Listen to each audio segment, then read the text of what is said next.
I like the length of it. I don't think every track in the FD book should be this way, but I do think a few of them should sacrifice overall speed for length of track. 34 drivers this weekend, so there's 33 people going home upset. It's just a very sport. That's a big thing too, is optics and creatively spending your money. You know, it's $60,000, $80,000 for a custom printed awning. I spent $3,500 on did things that you could never control. Like in Washington, coming into the last zone, there's a split in the bleachers where after a certain time the sun sets and it blinds you.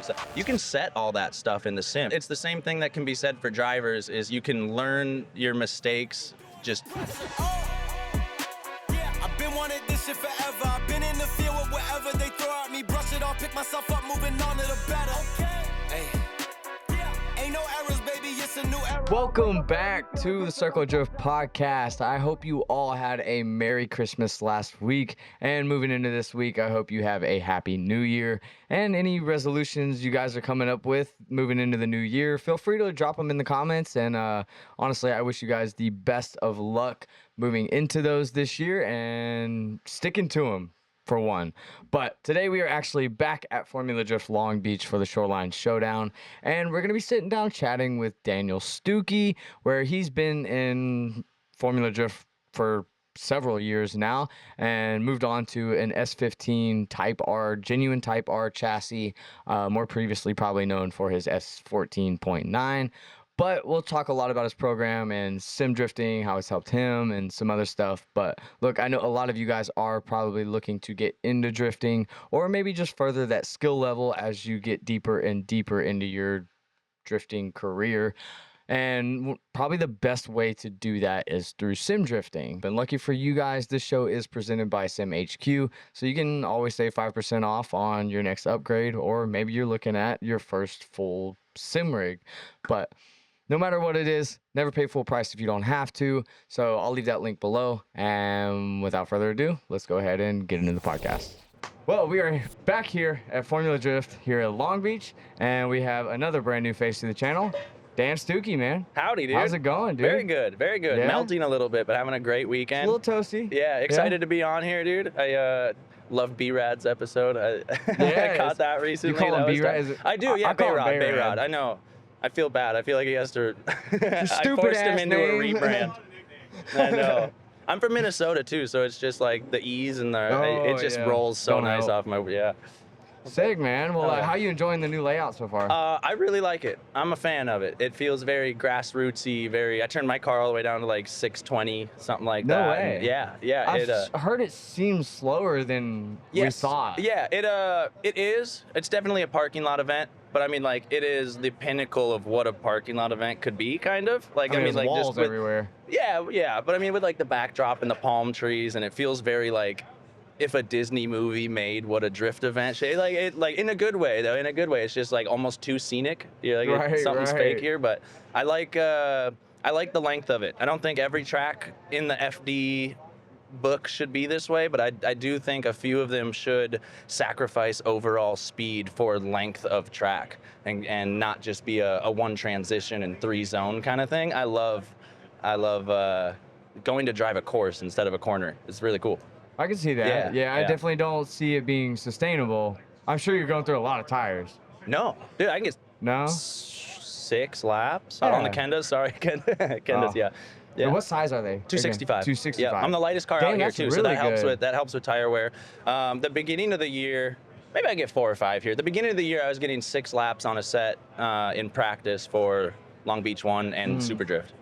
So yeah, I guess turning the car down probably helps with that. Too. Yeah, So, and it does. And the Kendas do just last really well. Yeah, good tire wear. Do you think this like beats Irwindale at all? No. I don't think not it yet. can. Not yet. Right. I don't know if even like beating Irwindale is possible. We just got to match. You got to like get close to matching. And I listened to Ryan Sage's podcast the other day, kind of about him, how this is all structured and stuff like that. And the only thing that I was like kind of bummed about, which he hinted at in the podcast, in the future is maybe being a night event. Every drift event is sicker at night.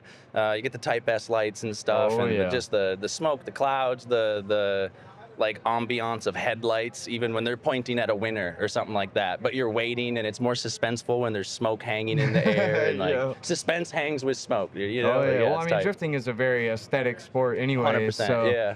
and even like, even just when I'm doing media, I'll tell drivers like, even if you start seeing the sun come down at Yeah. all, Yeah. headlights on, all Yep. lights go on. It For just looks real. better. Yes. So 100%. that's sick, man. Well, as far as this season, I know it hasn't been like the best season possible. So Yeah. how has it worked out for you this year compared to previous?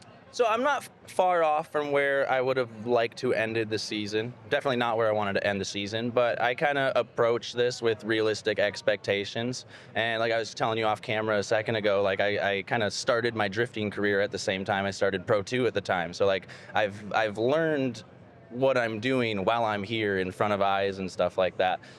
So like my first year, I didn't have any goals. My first year, we brought the Pro Spec car into Pro on the Pro Spec tire, or Pro 2 tire at the time, whatever. And just to like be like, okay, we have our program dialed as is. Let's like put it into the next scenario to see what we're missing, or to see where, instead of just throwing everything at the wall and be like, more power, bigger tires, all this, just like, all right, let's see where we stack up all year. Let's just do a year, have fun, get settled, and like see where we are. And then the next year we came out with a bigger tire and a little more speed. And my goal that year was just to be in the top half.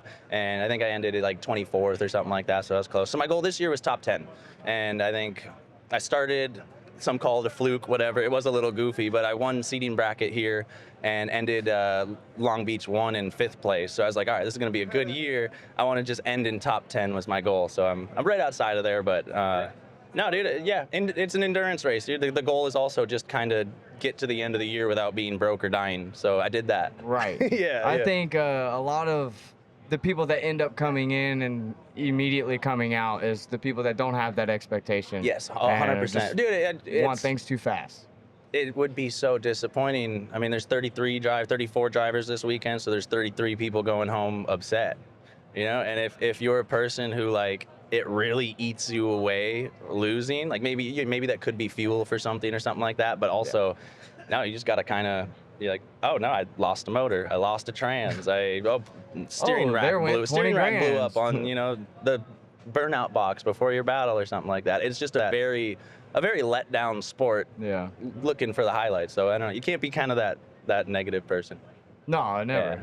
Yeah. Now, how much of, so obviously engine failure, stuff like that, that's a big Happens. Yeah. like thing to go wrong. Yeah. Is a lot of that stuff, sponsored help, or are you doing a lot of this on your own? A little bit of both. I'm like a professional hobbyist. I'm not out, like I'm not even like trying to like build a business plan out here, and like I'm not trying to retire off drifting. That's for dang. Right. I don't think that's possible. Yeah, dude, I'm here to spend and give, and my time and money or whatever it may be. I'm here like kind of as a elective. I enjoy doing this, so Yeah. I don't have to structure it to be very sponsor oriented. I do have a ton of partners that we work with that help us out on varying levels and stuff. That's really cool, but it's always more friends and family and kind of like people we've known for years and run their stuff, even if it's not like the what's going to put me on the box. Like it works for my program better, and I'll use it.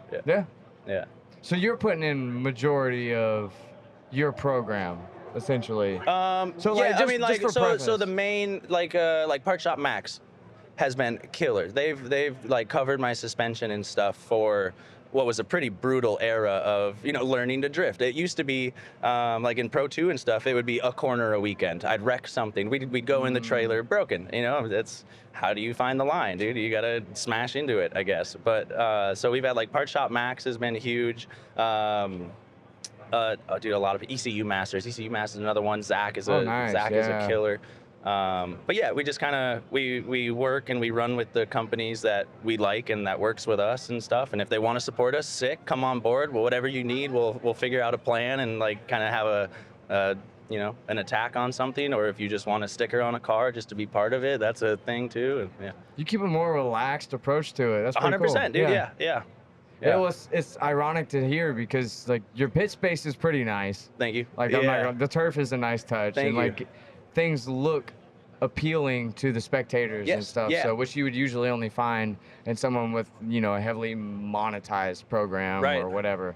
Dude, and honestly, that's a big thing too. Is optics and creatively spending your money, because when you look at the impact of the actual like the blueprint on the ground, it's about the same size as like an awning on a normal race trailer, and that awning has a very professional race car vibe to it. And if you see a team at a local track pull up and bust a giant awning, you're like, oh my god, these guys are gonna be good.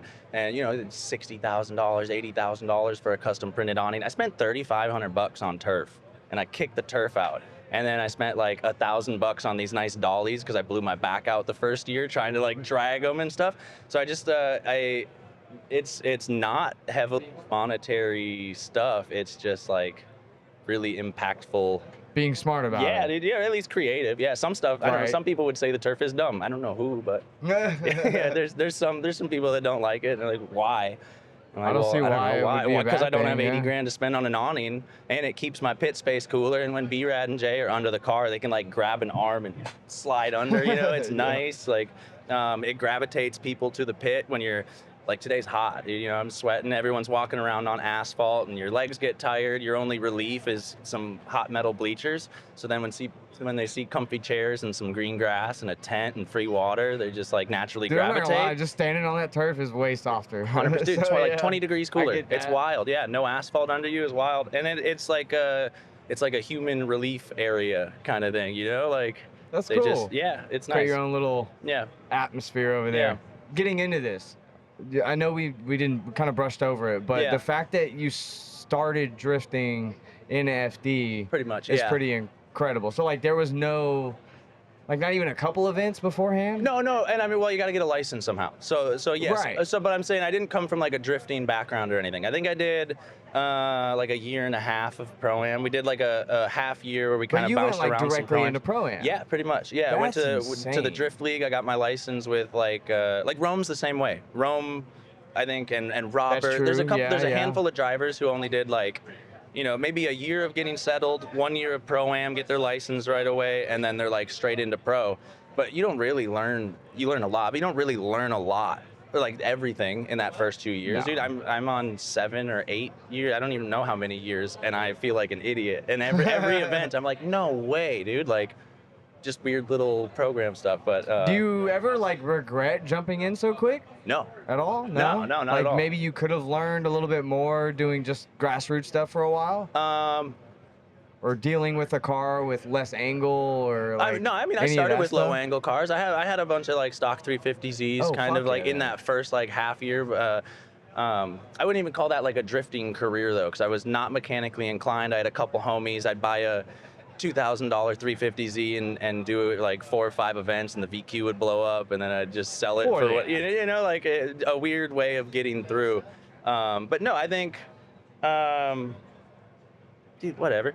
It's you learn quicker when the environment is elevated around you. So it's, I don't know.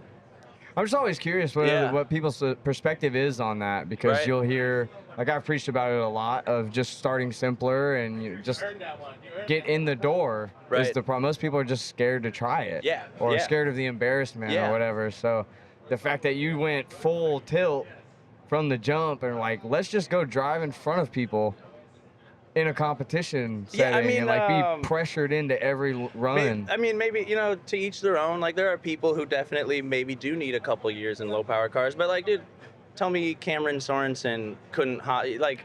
There are just I come from a snowboarding and skateboarding background, so all of my experience, I'm very in tune with kind of like movements and motion and building up tension of a Yeah. board and letting it release at the right points, and like, so I was just kind of naturally inclined to be able to control a car. Insert clip of me not controlling a car.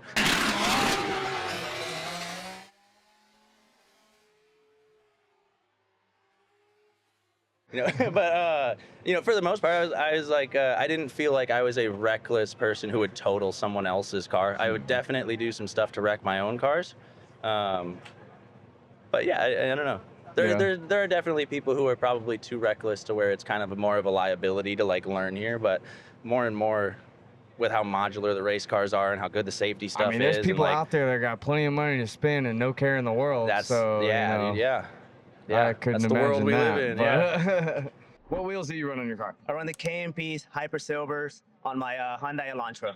On a Elantra? Yeah, dude. Hell yeah. I have the tandems chrome, all chrome. That's it. That's all I rock. I have actually Kansai off-roads. E92 is gonna be the Kansai 7s. The G37 is the Astros. See, I'm trying to get them pros KMPs. It'd be sick. It's not possible yet. We can't do it yet, man. I got a pair of some Kansai Corsas. They're, I guess, maybe old school because you don't see them around, but I let my teammate borrow them like 3 years ago and they're still on his car, so. What would you say is the worst finish or color for any wheel? Ooh, I would say black wheels, honestly, because it just feels like I'm looking at a Steely. Black. I hate black. You cannot show the wheel. You cannot appreciate how it looks, and you cannot see what wheel you have at night. My point is to flex my wheel, so I have chrome on it. Black. Black with like machined. Black wheels. Black wheels are, they just kill, man. It's so hard to make a black wheel like pop. It blends. And then tires, like, it just makes one black blob. Don't do black wheels.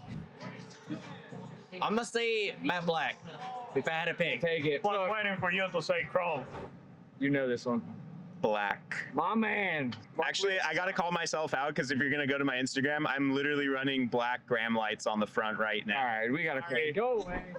Let's jump back on what's going on this weekend. I honestly, I was in the sim lobby not too long ago, or this past week. I saw you in there, Sick. driving at the same time. Dude, I've been jamming out laps on the sim. Has it been working? Is it very like similar or like? How Yes is and it no, translated? yes and no, dude. Yeah, I feel like I was driving really quick, or pretty well. I picked it up really quick. I like to, when you walk the track, you fill in the blanks. So like the sim is so close, the layout is the same, but things in the background, signs, sponsor signs, all that stuff changes. So it's like a good I don't know, it's a good base map to have, the sim. But then like you come into real life and you're like, okay, I was looking here. I always use like Evergreen as an example. Like Evergreen, the end of the bank, when you're watching the wall, you see all these colors flash by of the banners on the wall. And then I don't remember off the top of my head, but then there will be like a certain 3 in a row that are red. And you're like, okay, when I see this giant red flash over here, I know I need to add angle or something like that. So I kind of like pick all my focal points on the sim and I'm like, okay, cool. I need to, stay looking at this wall longer if I want to make it out here. And then I come back in real life and you kind of walk the track and you're like, all right, where was I looking? All right, sick. Kenda sign over there. That's my point that I was using.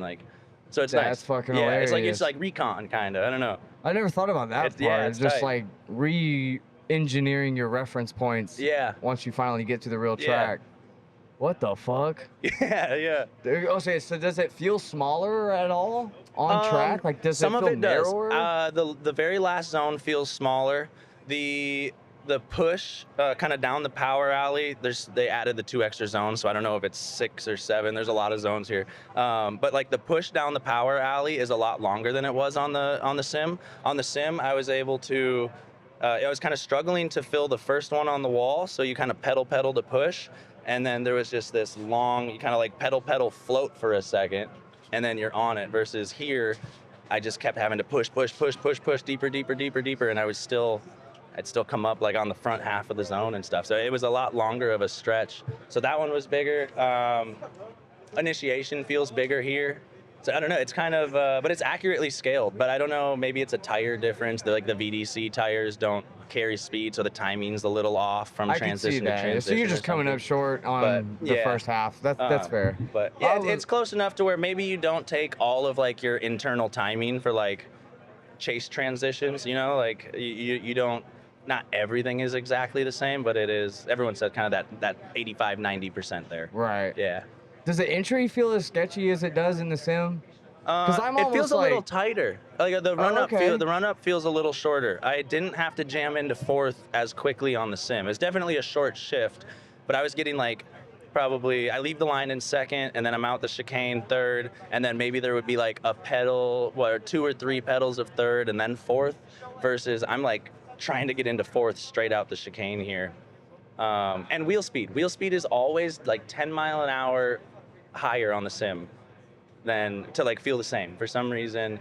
So I got to 105 on the sim, and I was like, this is money. So we had 105 in the car, and it was just that little bit too long. I needed to That's be like high 90s. interesting how that works.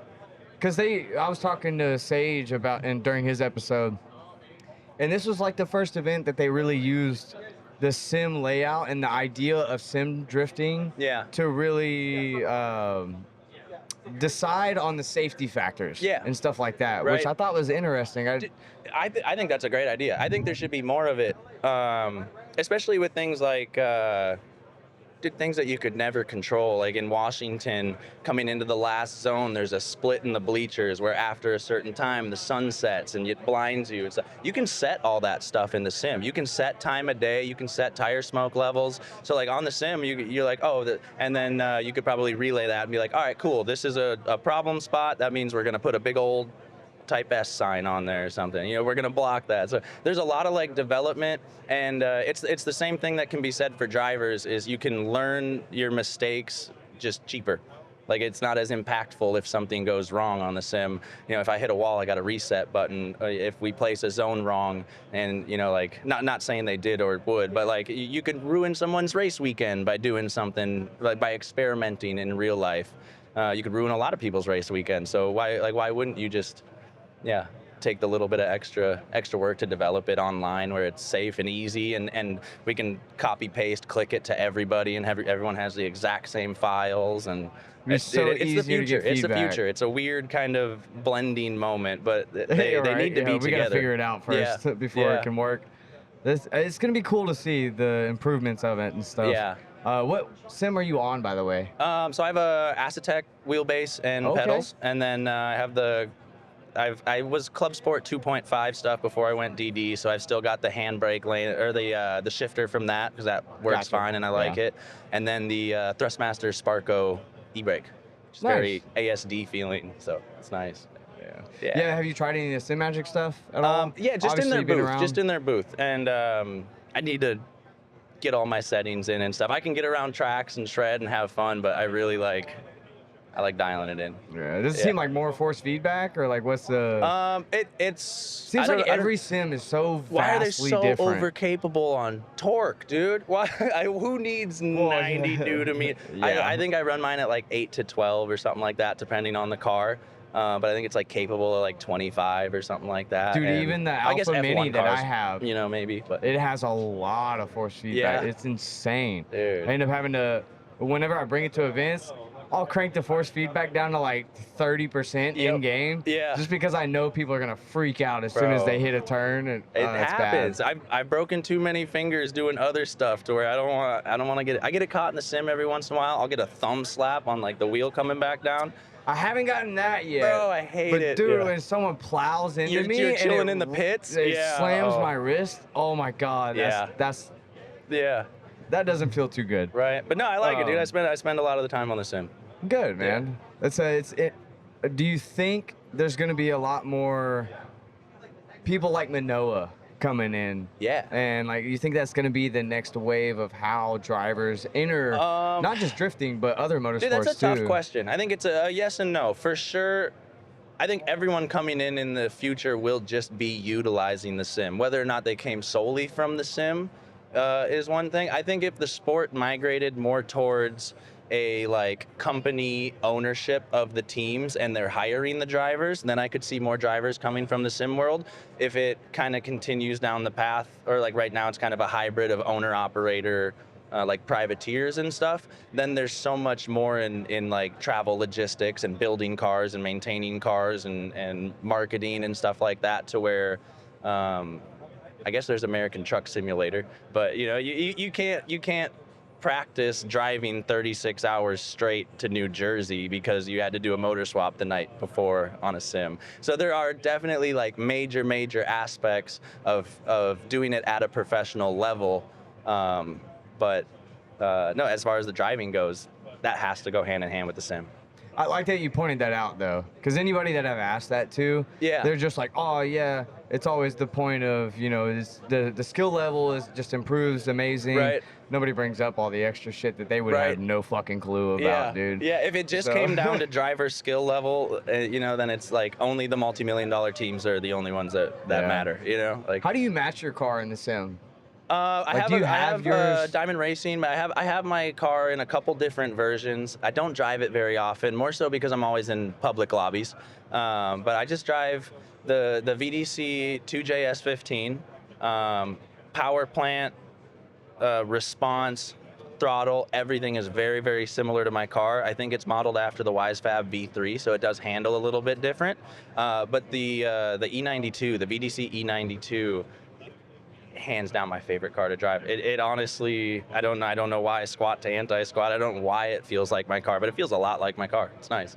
That seems to be the going rate. Every time Yeah. I ask that, people pick out the most random oddball car Yeah. that would never be the same Right? in real life, at Yeah. least. If the fucking a BMW Dude. of all oh things, my because I agree with you. The JZS15 is like It's- that, it's and too the floppy. Supra, the It's too- A90 are the only two that I can really drive. Yeah. Without, I don't know. Maybe it's just how strong my wheelbase is, but Yeah. you know, it just seems ridiculously twitchy. Yeah, it definitely is, and they kind of flop and get locked at angle pretty easily. To where like I like the S15 better if I'm doing like solo laps around like Fujimi Kaido or something, or like Highlands Ringen solo laps. A full track is my favorite track, hands down. But if it's a public lobby and I need some doors, if I'm hungry, Right, I'm dude. hopping in the E92 every time. Jay, That's so I know you. I wild. know. Yeah, one of my crew guys, Damn. Jay, has been trying to get me into a BMW so bad. Oh. I understand it, dude. I Everyone understand says it. it's the chassis now. I I don't get know it. about it. Just as far as speed goes, dude, it's one of them at least. You know, it's, Yeah, the for us trailing budget arm boys shit. down here, True. it's a good way to be quick. Well, speaking of cars and setups and stuff, you had back in the day the S14 that you let Bayrad drive. Yeah, heck yeah. So, what was your perspective on that experience, seeing him drive the car, a pro car, for the first time? I love it. Dude, there was no nervous. There was no.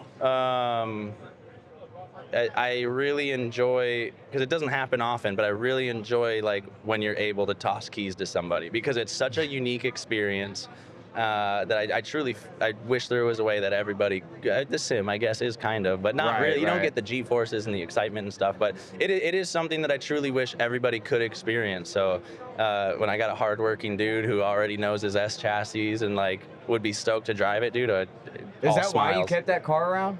No, I just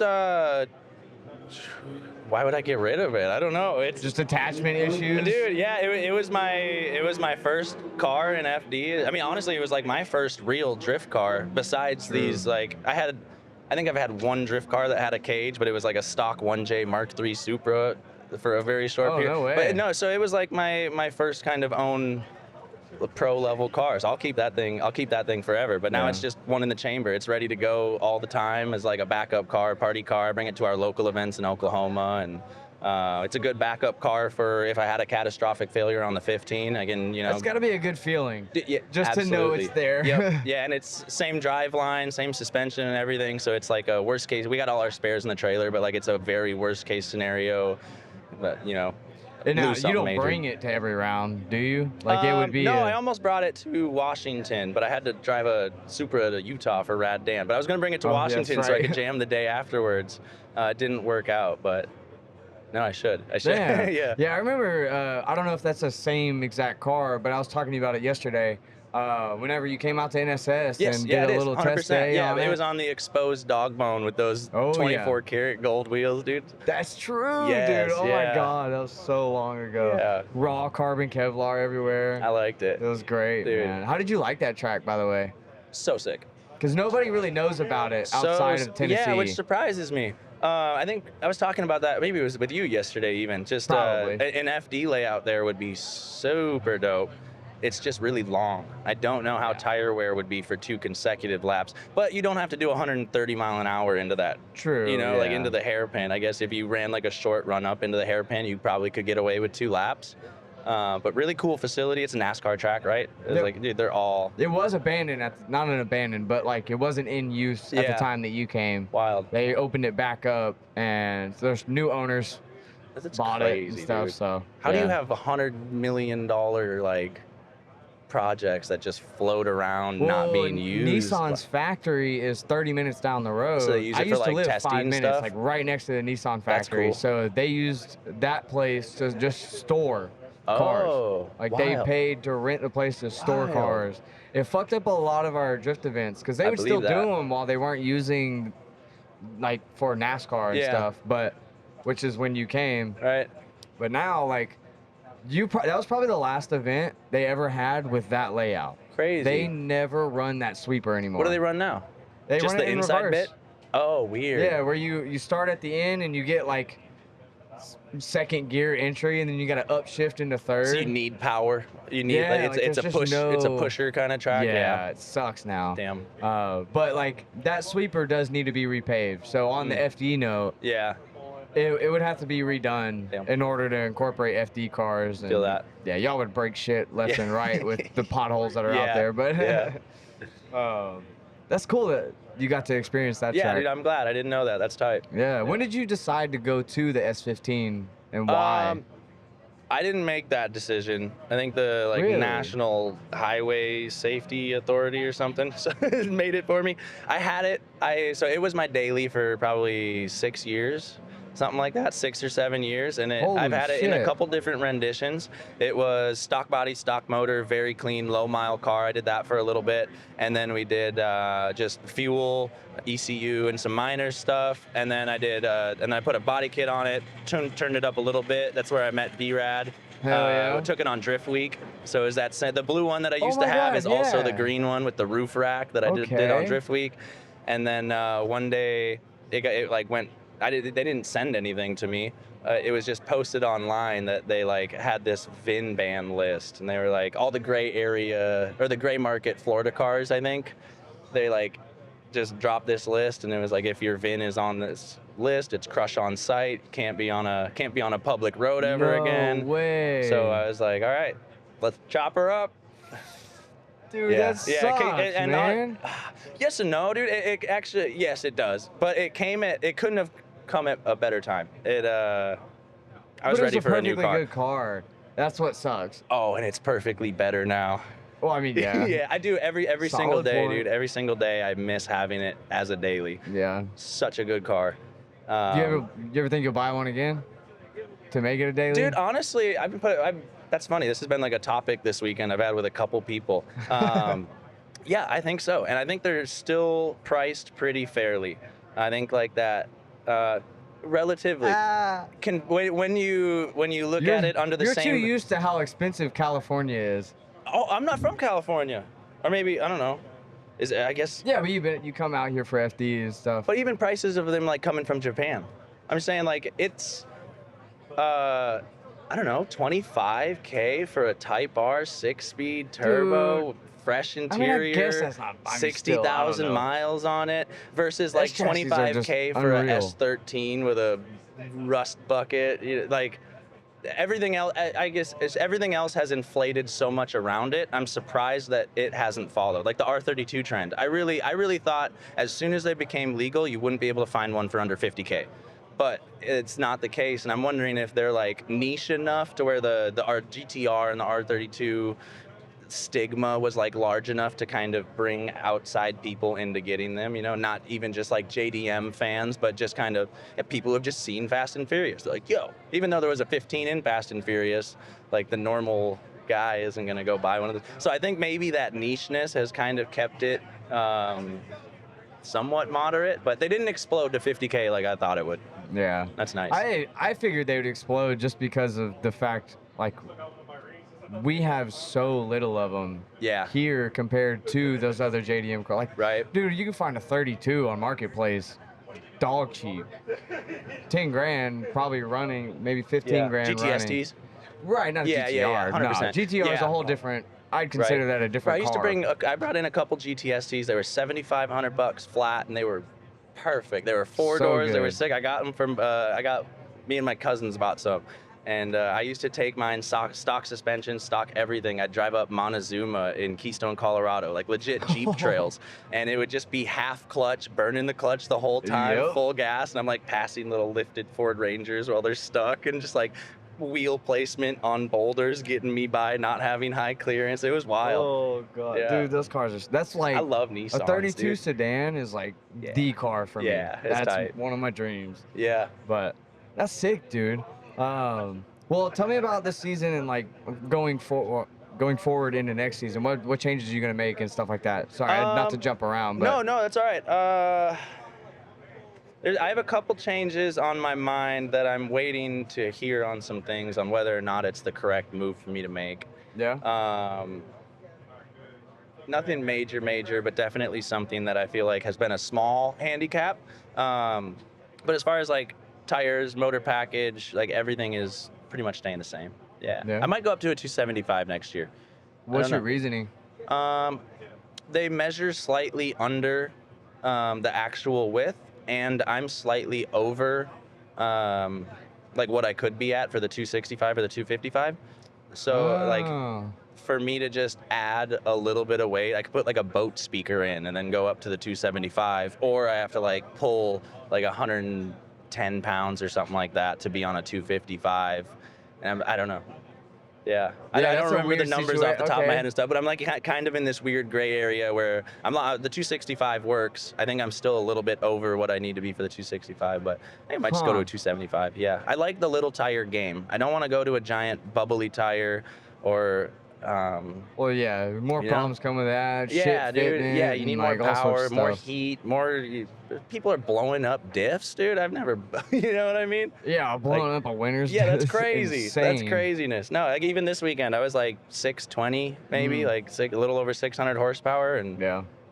yeah. Well, I since li- you've like, yeah. since you've been culprit of the technicalities and stuff, is there any more common technicalities that happen in FD that you say probably should be gotten rid of? Over the years, yes, and I'd say they kind of have. They've kind of migrated away from most of the hard zeros, even like straightening and stuff now. And like that's a tough one to where like there is no correct call because it is all situational. Like sometimes a micro straighten should be enough to end the battle. Sometimes a micro straighten is nobody even noticed it and it didn't have any impact, and maybe the driver needed to do it to avoid. Like I don't know. Everything is so situational that it's tough to like nail down.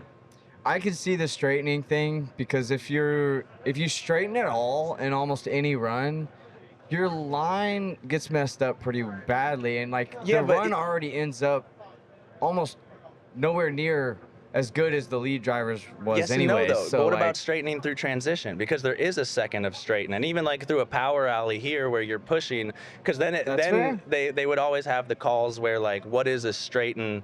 Is it an angle thing, or is it when like the wheels re-meet vehicle speed and they're no longer spinning? Like, is a straight burnout a straighten, or is a quick hiccup through transition a straighten? Even those are two very different things that happen for different duration of time and lead to different things. But then like to view them under the same scope is tough. And yeah. Yeah. Because like if you're still, because in St. Louis, for example, St. Louis, right? Yeah, St. Louis, where the old layout, when they first started doing that side of the track, Yeah. where you have to, it was almost straight drifting for a very long turn. Right. And I think that raised a ton of eyebrows Yeah. to FD that started the whole straightening rule. Yeah.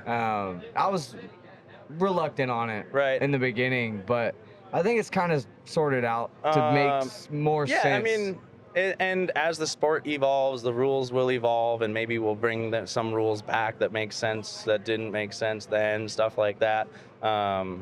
But no, I mean, like, yeah, you got to try stuff out to figure it's wrong. You know, like they did the wheel straightening, the front wheel straight as a zero for a year, even if the car is sideways sliding. And like, here's one where I'm totally on his side. Where, well, I don't know. Like at the end of the Evergreen Bank, your car, it's such a long bank. your car has lost most of its like physical momentum. Yep. And about 3/4 of the way through the bank, you have to toss more angle again to start driving the other way. So a lot of drivers do it in different ways. You can jerk the wheel, you can left foot, you can flash the wheel speed to make the ass a little more loose, Yeah. or you can pull the front back a little bit to let the front scrub to kind of, instead of letting the ass go out, you scrub the front in to get almost the same effect. And they would they zeroed Alec Robbins there for doing it. And then, but Yeah. even Chelsea was like, no, this is kind of what we have to do. And I agree with him here to where that shouldn't have been a 0 at all.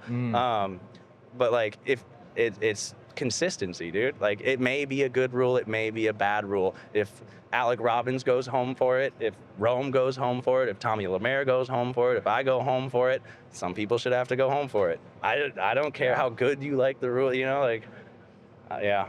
It's Yeah. the game. That's the game, dude. That's the If you're coming to game. FD, you're signing up for it. So Yeah. The bubble, like, I love the idea of the bubble, and this is a conversation where I see both sides too, to where like, you put the bubble out and you're like, all right, we're trying to make it easier for the chase driver to predict where the lead driver is going. And I started doing this in my Pro-Am too. So if you have a empty straightaway to an outer zone and you're chasing a lead driver, they kind of have 9 options of things to do, very basically speaking. Right. They can accelerate right, accelerate straight, accelerate left. They can neutral right, straight left. They can decel right, straight left. So as you're chasing this car, you need to guess based off of no vehicle movement which one they're going to choose. That's why it's good to have a good spotter doing recon, taking videos of how the guy you're going up against is going to initiate, and you need to have that on the back end.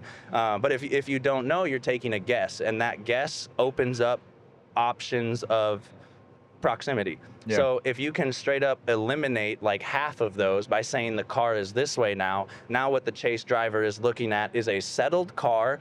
They can hear whether it's on throttle, off throttle. So you kind of cut the equation in half by saying they're over here now. Their only 2 options are to accelerate right still and then transition, or they have like straight and right pretty much. So it like eliminates the kind of the neutral and the decel, and it just makes a better visual for the chase driver to know what they're getting into as soon as we initiate. Like seeing the attitude of the car, this side of the transition has to be kind of equalish to that side of the transition. So like as soon as you see it squat left this way, like you're like, oh, sick, I know where he's going. Yep. I know where I need to be. So like I love the rule. I love the idea of the rule. But then when it gets down to like there was a pixel of his tire on the line, then that's where you're like, well, this rule sucks. And it's like it's hard to enforce them to this 1 pixel degree of precision. Yeah. But you like need it. So you're like, okay, then practice 3 feet away from the line or something, or like. It's tough, dude. I think it's all no tough. matter what rule you implement, the drivers are always going to look for that upper hand and that edge to just play on. James Dean is a good example of it, using that line. Right. And immediately the next run, he did it again. Right. Like, he didn't go over it, but he showed that that's just his spot. He's going to stay right there on the line. Yeah. And that's how he does it. And when you're a driver who has a 1 pixel percentage of perfection, Exactly. you can play that line. Yeah. Yeah. But that's the upper hand that you have. Right. So, but with the emphasis that they're putting so much on the lead driver this year, I think it's critical to have something like that 100%. so that it's so consistent. Yep. And the chase driver can just focus on doing their job. 100%. Essentially. Yeah. I like maybe Drift Masters does it or something like that too, but I did a couple events where we would have a lead driver only initiation zone. So like it would be pretty much just an outer zone for the Manji. It's extra wide, it's extra big. It's not like you have to like hit this sliver of a zone. It's just like, hey, it's the same thing as the bubble, but it's the inverse. It's just on the other side. And in the driver's meeting, you tell the chase driver, do whatever you want. Just lead driver has to fill that. So they already have filled half of the equation for you to guess where you have to be. That's funny. Okay, Yeah. I didn't know that. Yeah, it's fun. Huh.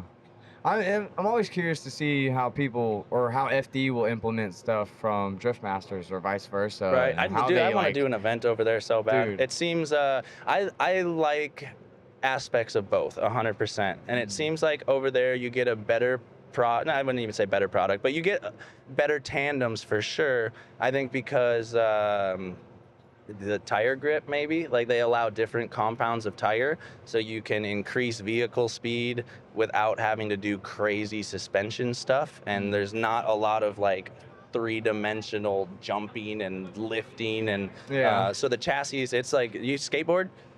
I used to. That Street wasn't or that good. street I or was some better at training. BMX. Oh, if you're a street skateboarder, you like harder trucks. You like it to kind of be stable, or if you're kind of or maybe I don't know, but it's kind of the same thing to where like when the car suspension is more forgiving and locked, and you're relying on the tire grip for grip, then you're just not finding yourselves in situations where there's bind or stored energy that has to be released somewhere. It just seems like a little more linear, which just results in more consistent chases, I guess. Oh, Yeah. absolutely. Yeah. You can see it, especially out here on all the FD tracks. Really, the twitchiness of all the cars. And, like, Yeah. it They're so almost looks wound up, dude. embarrassing, in a sense. To someone who's not been in it, yeah, I could see how you get that. Yeah. But Yeah, we'll see how it comes. Bro, I drove Jack Shanahan's car in Utah on a practice day. Uh-huh. I went with Rome. He was trying to dial it in, and he doesn't like left or right-hand drive very much. And me daily in the S15, and I got an R32, and I like my right-hand drive cars. He's like, Yeah. hey, can you do a lap in this thing just to like tell me if it's good, how it feels? And it was so violent on transition. I clutch kicked manji. As soon as I manji, it swept my feet off the pedals into the sidewall of the car. Whoa. I didn't think to like brace the muscles in my legs for the amount of that was coming. And it took me Jesus. by surprise. I triple bobble initiated. It's just that B-Rad much probably load on crapped the his car. pants That's a little. crazy. But yeah, dude, they're crazy, dude. Huh. Yeah. So, Yeah, I've heard a lot of stipulations on, like, although their cars are very high powered, they're very gripped up, and like the drivers aren't really the drivers in Europe or wherever in that area. Okay. Apparently, it's a lot of just bought positions, a lot Okay. of money filling those driver seats, and there could be tremendous better skill level within Drift Masters if it wasn't such. I guess I'm trying to I hear not the, speak too no, I hear the heavily. conversation you're having, but I feel like that is just kind of that's a characteristic of motorsports, I think, is Right. that it's a lot more, it's a pay-to-play sport, not drifting, just cars in general. It's a pay-to-play arena. Like, it's who can spend what drag racing is, GT racing, like everything is all that way. So unfortunately, grassroots drifting is sick as fuck because it's obtainable by like everybody, kind of like anyone can kind of afford to go get a stock 350Z if they save up for a year or two, and as one gets closer to the other, they start to, this won't start to look like drifting more, maybe, like you see Yeah, SEMA yeah. and stuff, everything is kind of drifting. But as they get closer to each other, there are aspects that just kind of blend into it and stuff. So I think as you take this grassroots fun, chilling with the boys sport and try to push it closer to like a GT3 Cup series, you're gonna get that. You're gonna get money. You're gonna get that business plan. Really that asking for money to that come team in. owner, selling the seat to people and like. But I don't know. That's good and bad because honestly, maybe Joe Blow down here is the most talented guy, and unfortunately, he'll never make it into a pro car. But also, like, the kids that grow up with parents who can buy them like dirt bikes right away and go-karts right away and four-wheelers right away, and they were 4 years old doing donuts in the dirt parking Right, lot. Like, dude, yeah. they're going to be more inclined to just be, I don't know. Yeah. Yeah. No, I get it, dude. Rich kids grow up playing Yeah. with cool I toys, mean, it's and a then they part of the come game. out. I just always and have they to watch what I'm Dude, saying when I talk about I know. that. I'm so 'Cause I'm scared like, right I now. don't You wanna guys, please don't. fucking I'm an piss idiot, and anyone I don't off. know what I'm talking about, and I embrace it, and I'm just here having fun. I hear you, Shit. dude. No, it's sick. Yeah. Well, good. Well, going into next year, what are your hopes and like? What do you want out of the season? Dude. What's that goal? Top 10 was this year. What's next year? I have some more. Yeah, I think man, I want to be in the top 5. Would be so tight to be on that one display card they show every round. Like, I think top 10, resetting that same goal since I didn't hit it this year. I think that's totally fine, acceptable. I have a couple like program, marketing, boring, professional goals that I'd like to obtain. I want these guys to be more paid salary full-time job instead of just getting them as much cash as I can and kind of, can you please have this weekend open? Like, I'd love to kind of make everything else in my program as professional and reliable as my car. So yeah, I got some goals and stuff there, but yeah, dude, no, I'm here for the ride. I literally don't have a destination, and sometimes it like screws me, and especially lately, there's been a lot of stuff changing in my life, and I'll like walk into my shop and I'll look at stuff and just try to find motivation and not have any, and I don't even know what direction to start working towards, and like, so yeah, my goal is literally just to enjoy my time here on Earth doing cool shit. Yeah, and this is some of the coolest shit I've found so far. I've been all over doing weird stuff before I was into cars, like, and yeah, this is a cool group of people. This is a cool fans and drivers. This like traveling circus that we get to do. Oh boy, dude, like, yeah, getting to hang out with Rad Dan 8 times a year is so sick. Getting to slap Trent Beacham's butt every time I walk past him is tight. I don't know, everybody's weird, everybody's crazy, and then it's this traveling circus that gravitates all of the weirdos into one spot, and we're still so small. Yeah. It's a small little world we're living in. Yeah, goal's just to enjoy it. Hell yeah, dude. Well, I hope good luck to next year. I know we got knocked out today, but it's part of it. Yeah, it's part of it. Nobody's used to this track yet, so right. Dude, you get it next year. I just want to drive it more. That's the worst part of getting knocked out early is I have a car here that's working, and I got tires to be burned and fuel to fill, and Well, I'll see you in the sim lobby next week. Hell yeah, trying to get more laps on it. Yeah, for real. Well, that's awesome, dude. Is there anything you want to shout out on your sponsors or anything? There's time and place for that, dude. You invited me here. You're chilling. I'm happy. Shout out B-Rad. Shout out Jay. Shout out Lane, my team, killing it. Fuck yeah, man. I'll make a post for all my sponsors. I'm sorry if you guys see this and that upsets you, but it won't. They all get it. They know I support them everywhere I can and everything. But no, dude, my friends and family that have been hanging out and coming with me this year is tight. It's tight. Can't do it without them. Oh yeah. Yeah. And thanks for this, dude. This was fun. I watch all your clips. Man. I've only caught one like full episode, but literally my For You page is always just clips, and I feel like it's like I get the highlights. You're a busy dude. I don't expect you to be able to see the full episodes all the time. So trust me, I get it. But seriously, thank you for taking the time, especially during the break. Thank you, brother. Hell yeah, man. Peace. We'll go enjoy the rest of the event, brother. I will. Sick. To the ceiling. Trust no bitch, can't catch no feelings. I've been taking long flights from the Bay to Ibiza. Hit home runs, I'm a ball like Jeter. I just want fuck, then I leave. I'm a young pop star, call the boy Justin Bieber. Got a little money if you want, I can teach you. Whole life a movie, you can watch it